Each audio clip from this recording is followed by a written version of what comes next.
Hello everyone, कैसे हैं आप सब लोग। आज हम बात करने वाले हैं बीएलएलबी के 5th सेमेस्टर के question paper law of crimes IPC के बारे में। इसका पेपर कोड है BL-505। ये क्वेश्चन पेपर 2018 में आया था।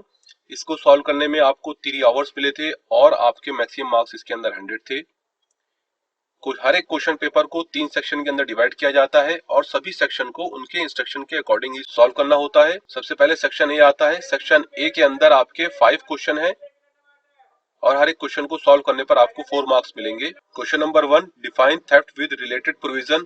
संबंधित प्रावधान के साथ चोरी को परिभाषित कीजिए। Question number 2, differentiate between preparation and attempt. तैयारी व प्रयत्न में क्या अंतर है। Question number 3, a police officer without warrant apprehends Zed who committed murder is a guilty of the offense of wrongful confinement, give reason to answer। इसका हिंदी में अनुवाद है, का एक पुलिस ऑफिसर है वारंट के बिना या को जिसने हत्या की है पकड़ लेता है, क्या का सदोष परिरोध के अपराध का दोषी है, कारण सहित उत्तर दीजिए।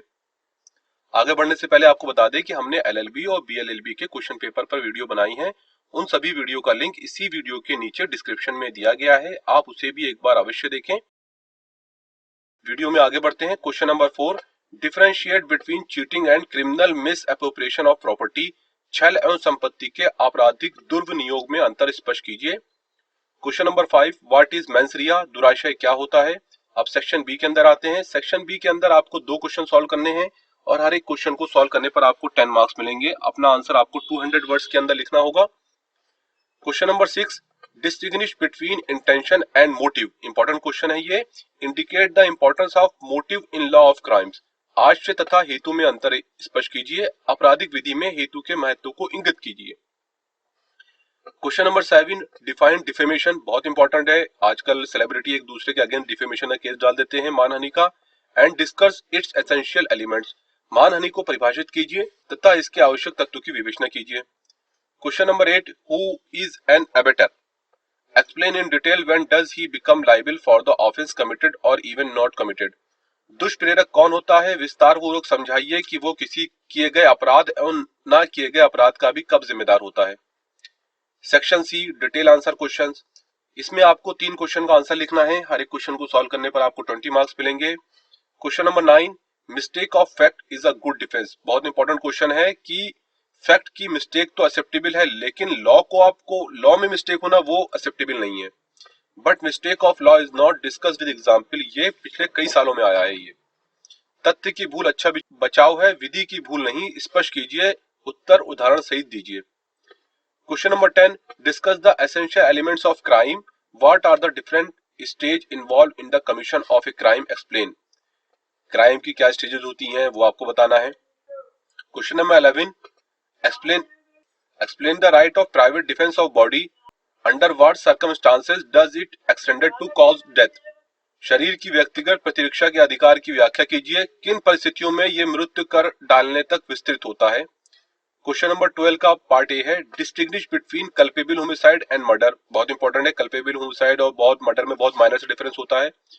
इसका बी है, A known that to be behind a bush, B does not know it, A intending to cause or knowing it to be likely to cause Z's death induces B to fire at the bush, B fires and kills Z, what offense has a committed here। A का हिंदी में अनुवाद है, आपराधिक मानव वध और हत्या में भेद कीजिए। B का ये जानता है कि या एक गाड़ी के पीछे है, खा ये नहीं जानता या की मृत्यु करने के आश से या ये जानते हुए कि उसने या की मृत्यु हो सकती है। खा को उस झाड़ी पर गोली चलाने के लिए का उत्प्रेरित करता है, खा गोली चलाता है या को मार डालता है। यहाँ का ने कौन सा अपराध कारित किया है ये आपको बताना है 200 वर्ड्स के अंदर, 250 वर्ड्स के अंदर, क्यों सेक्शन सी है ये। Question number 13, define common intention and common object in section 34 and 149 respectively of Indian penal code. Important question है बहुत ये, common intention common object, distinguish between these two. भारतीय दंड संहिता की धाराएं क्रमशः 34 एवं 149 में सामान्य आश और सामान्य उद्देश्य को परिभाषित कीजिए, दोनों में अंतर बताइए। ये सेक्शन 34 बहुत इंपॉर्टेंट है, आजकल ये बहुत यूज हो रहा है। यहाँ ये क्वेश्चन पेपर एंड हो जाता है। इसके अंदर 13 क्वेश्चन थे। आपको वीडियो कैसी लगी? अगर आप चाहते हैं कि हम एलएलबी और बीएलएलबी या लॉ के किसी दूसरे सब्जेक्ट पर भी वीडियो बनाएं तो आप हमें कमेंट करके जरूर बताइए। Thanks for watching this video.